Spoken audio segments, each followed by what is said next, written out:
Бул экөө бая жан келген келиндей болуп эле аттарын ачык айта албай, айтпай эле коюн, атын атабай эле коюн деп бая тергеп эле неме кылышпады. Экөөбүз мындай ачыкча эле тарс эле сүйлөбөйлү. Макул. Алар келиндей болсо биз деле келиндей болуп үлпүлдөй беребиз. Макул. Садыр Жапаровга ушул бүгүнкү сөздү айтаардан мурда менин оюм Мадумаровга мындай сөз атабадыбы? Шундай дедиңиз, шундай дебеш керек болчу, мындай кылыш керек болчу деп үйрөтүппай. Биринчи досуңузга үйрөтүп алыңыз. Досуңузда акылыңыз ушунчалык көп болуп баратса, досуңузга акылды айтып коюңуз. Урматтуу Садыр, же болбосо урматсыз Садыр дейсиз. Билбейм кандай сүйлөшөсүңөр экөөңөр, билбейм го. Доска дейсиңерби, же досум дейсиңер, билбейм. Бирок сен юридикалык образованияң же болбосо юридикалык кесибиң жок болсо менден сура. Менден сура, сага мен жооп берейин деп сурап кой демекчимин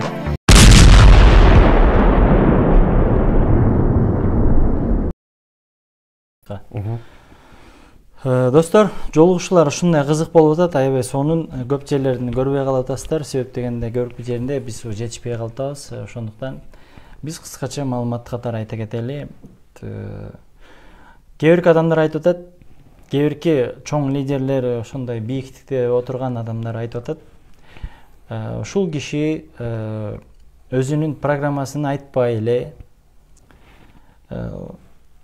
бир гана каралоо менен гана агитация кылып жүрөт депчи, үгүт иштерин жүргүзүп жүрөт деп. Бул жерде чоң бир неме жаратат.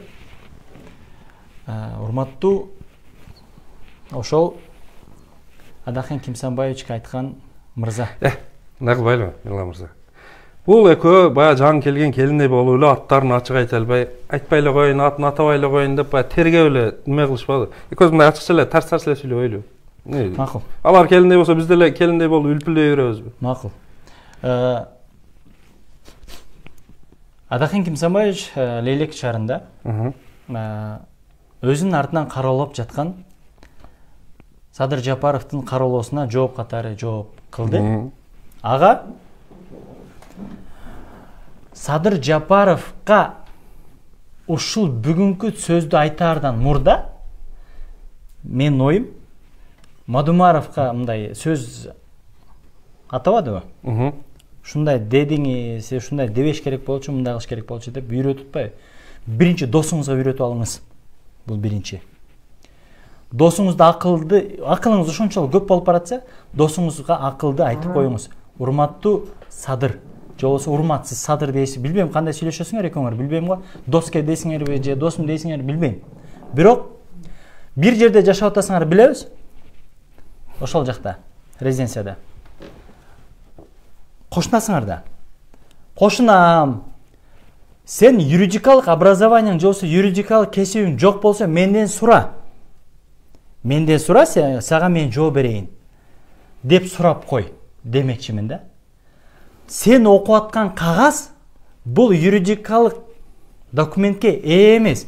Бул документ эмес деп өзү какшап келген. Ошол сөзүн досуна айтып койсун кошунасына. Кошунасы билбейм, кошунасы бирокчу. Кошунасына айтып койсун, андан кийин башка бирөөлөргө айтсын.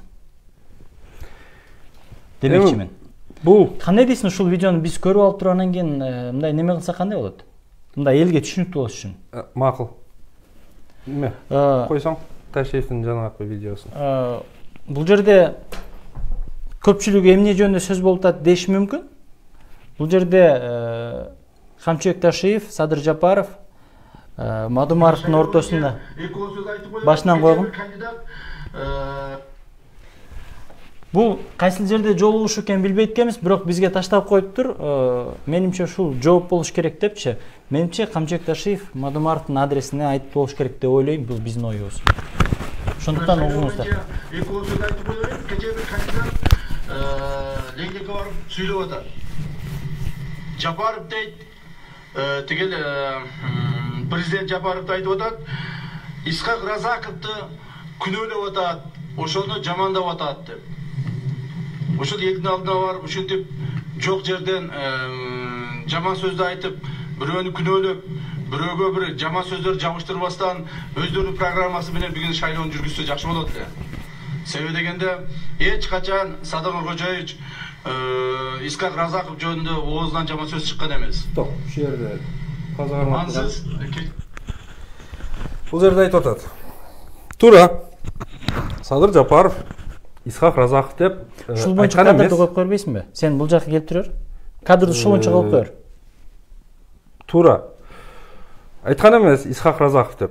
Бирок 56-жылдагы жетекчилердин катачылыгын биз оңдоп атабыз.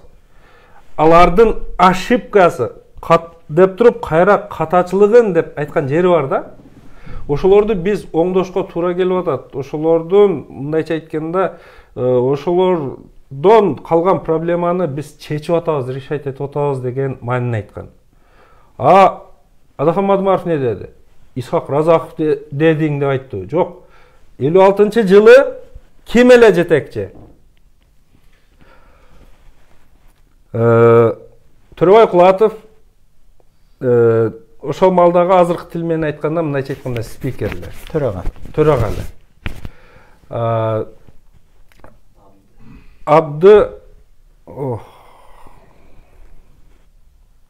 Абды Сүйөркулов Совминдин председатели болгон, азыркы тил менен айтканда министрлер кабинетинин төрагасы.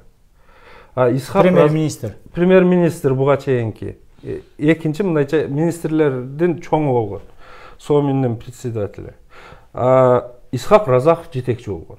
Демек, 56-жылдагы жетекчилер дегенде бул жер маселеси болуп аткандан түздөн түз барып ошол үчөөнө тиет. Андан башка эч ким эмес.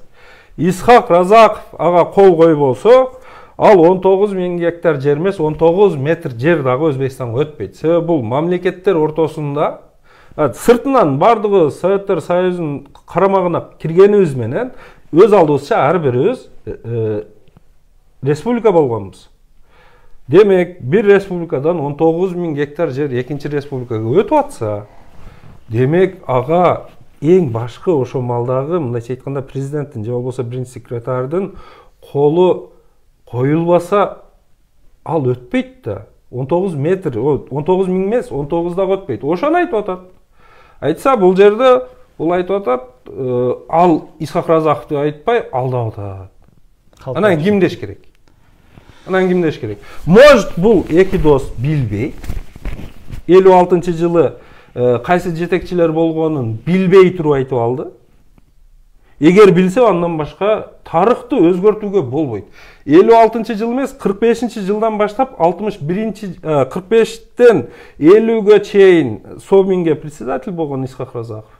Андан кийин 50-жылдан баштап 61-жылга чейин Исхак Разаков Кыргызстандын биринчи секретары болуп турган. Андан башка жетекчи болгон эмес. 66 десе же башка десе анда түшүнмөкпүз. Анан тарых боюнча факт айтып атат да.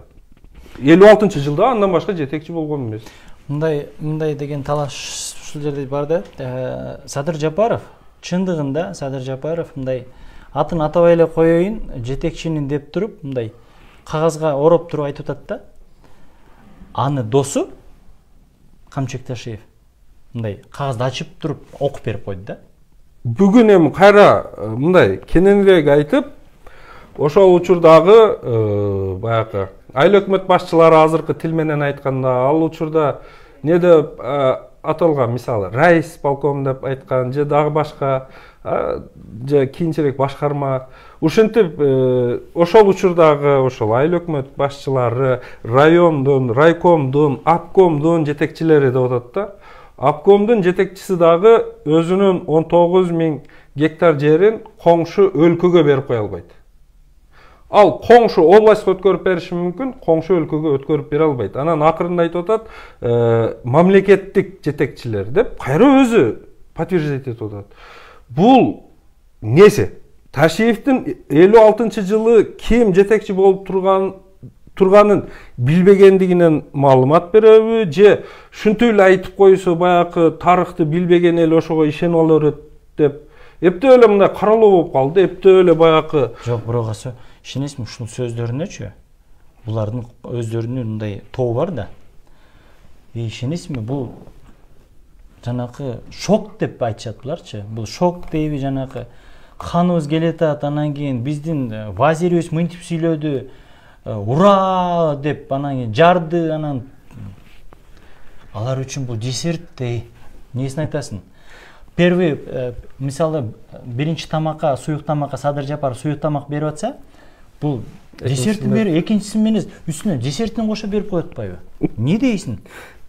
Бул эгер булар баягы Мадумаров жөнүндө каралап жаман аны жалганчыга чыгарам деп туура атын айткан жок, бир кандидатыбыз деп айтты. Наркы деле атын айткан эмес, президент делечи.